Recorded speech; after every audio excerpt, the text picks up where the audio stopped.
Good morning students. आज हम पढ़ेंगे रेशम यानी सिल्क, जिसे हम आमतौर पर सभी रेशों की रानी भी कहते हैं। रेशम का रेशा आप जैसा कि जानते हैं एक चीनी किद्वंती पे बना हुआ है। अक्सर कहा जाता है कि रेशम रानी थी, एक राजकुमारी थी जो चाय पीते हुए जिसको कप में ऊपर के पेड़ से गिर गया और उसने जैसे ही वो गर्म चाय का कप था उसमें कोकून फैल गया और उसने जब देखा तो वह रेशम निकला। तो रेशम को हम अक्सर इस तरह से भी ले सकते हैं कि रेशम में ऐसी क्या खूबियां हैं जो वो उसको रानी भी कहा जाता है। क्यों? क्योंकि इसलिए नहीं क्योंकि वो राजकुमारी ने ढूंढा था, बल्कि इसलिए क्योंकि रेशम में वे सभी गुण हैं जो किसी न किसी और दूसरे रेशे के अवगुण हैं। जैसे कि फॉर एग्जाम्पल अगर कपास को हम लें तो कपास सिकुड़ जाता है, लेकिन रेशम सिकुड़ता नहीं है। कपास में प्राकृतिक चमक नहीं होती, ऊन में भी प्राकृतिक चमक नहीं है, लेकिन रेशम में प्राकृतिक चमक बहुत है। ऊन और कपास दोनों ही स्टेपल रेशे हैं, यानी छोटे छोटे रेशे हैं जिन्हें ऐठन देके तैयार किया जाता है, लेकिन कपास का रेशा ऐठन नहीं देना पड़ता, एक अविरल लंबा चिकना रेशा है। और इसीलिए आपने देखा होगा हम अपने त्योहार पर जितनी भी हमारी शादियां होती है, विवाह पे लहंगा होता है, साड़ियां होती हैं, अक्सर हम शाम के समय पर कपास के रेशे को ना पहनकर हम रेशम का रेशा पहनना पसंद करते हैं। अब बात आती है रेशम को, और इसीलिए आपने देखा होगा हमारे जितने भी राजा महाराजा थे वे अक्सर रेशम के ही कपड़ों को क्योंकि धनाढ़ वर्ग यानी विलासिता का यह एक वो माना जाता था सिंबल, और उपहार लेने देने में भी सिल्क के रेशम के वस्त्रों को ही आपस में एक दूसरे को उपहार में दिया जाता था। राजा महाराजा खुश होने के बाद या दूसरा राजा आता था तो भी वे उपहार में रेशम के वस्त्रों को आदान प्रदान करते थे। रेशे का जो उत्पादन होता है उसे बोलते हैं सेरीकल्चर।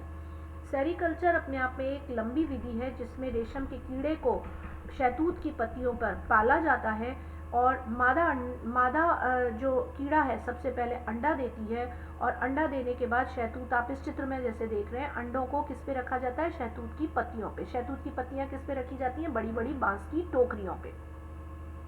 और उसमें जब मादा अंडों में से क्या निकलता है? लार्वा जब शहतूत की पत्तियों को खाता है तो वह बहुत स्पीड से मल्टीप्लाई करके लार्वा का साइज बढ़ता जाता है। शहतूत की पत्ती खाता है और उसकी जो ग्रंथियां हैं उनमें से लार निकलती है, और जो उसमें से प्रोटीन निकलता है। दो तरह के प्रोटीन होते हैं, फाइब्रिन और सेरेसिन। तो फाइब्रिन और सेरेसिन लार ग्रंथियों में से निकलता है, और वह जो कीड़ा है लार्वा वो अपने ही जो उसमें लपेटता जाता है, फिगर ऑफ 8 बनाता है।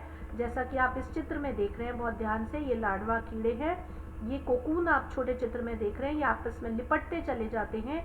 और 4 अवस्थाएं होती है, अंडा, लार्वा, प्यूपा और कीड़ा।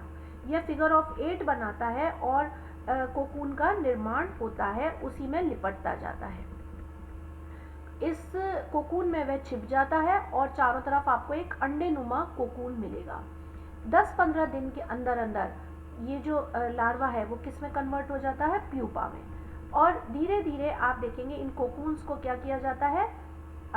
छांट लिया जाता है। जो मादा कोकून होते हैं वो हल्के होते हैं वजन में, इसीलिए उनको वापस आगे के लिए तोड़कर निकाल लिया जाता है जिंदा, ताकि मादा वापस अंडे के लिए अंडे देने के लिए रख दी जाती है।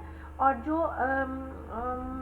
नर कोकून होते हैं उनको पानी में उबाल लिया जाता है छांटकर, और भाप के द्वारा इनको सेका जाता है या फिर गर्म पानी में उबाल देते हैं, जिससे जो अनावश्यक पदार्थ है, जो ऊपरी परत है उसकी कोकून की, वो साफ हो जाए और लच्छियां बनाने के लिए रेशम निकाल लिया जाए।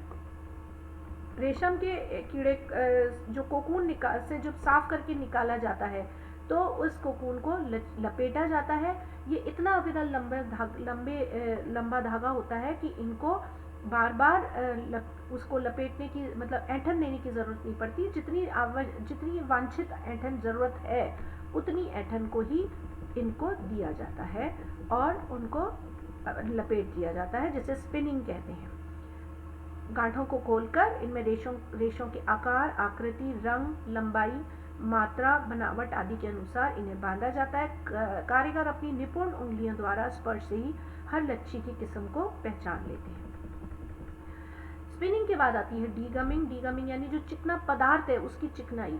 छटाई के बाद लच्छियों को साबुन वाले गर्म पानी में रखा जाता है। इस प्रक्रिया से उन पर जो सेरिसिन, जो प्रोटीन चिपका हुआ था, वह नरम और ढीला पड़ जाता है और धागे को संभालना आसान हो जाता है। इन लच्छियों को जब उनका जलांश सूख जाता है तो उन्हें फ्रेम पर चढ़ाकर उन्हें बॉबिन में लपेट दिया जाता है। फिर आती है ब्लीचिंग। क्योंकि यह भी एक प्राकृतिक रेशा है, इसलिए कपास की तरह इसका रंग भी हल्का पीलापन या भूरापन लिए हुए होता है, तो इन्हें विरंजित करके बिल्कुल सफ़ेद बनाया जाता है और जिसे बोलते हैं हाइड्रोजन परऑक्साइड या सल्फर डाइऑक्साइड का उपयोग करके इसे साफ किया जाता है। फिर इसे डाइंग की जाती है, फिर इसको छपाई के लिए भेज दिया जाता है। इसके साथ एक बहुत इंपॉर्टेंट परिसज्जा जो इसे दी जाती है वो कहलाती है वेटिंग यानी वजनीकरण।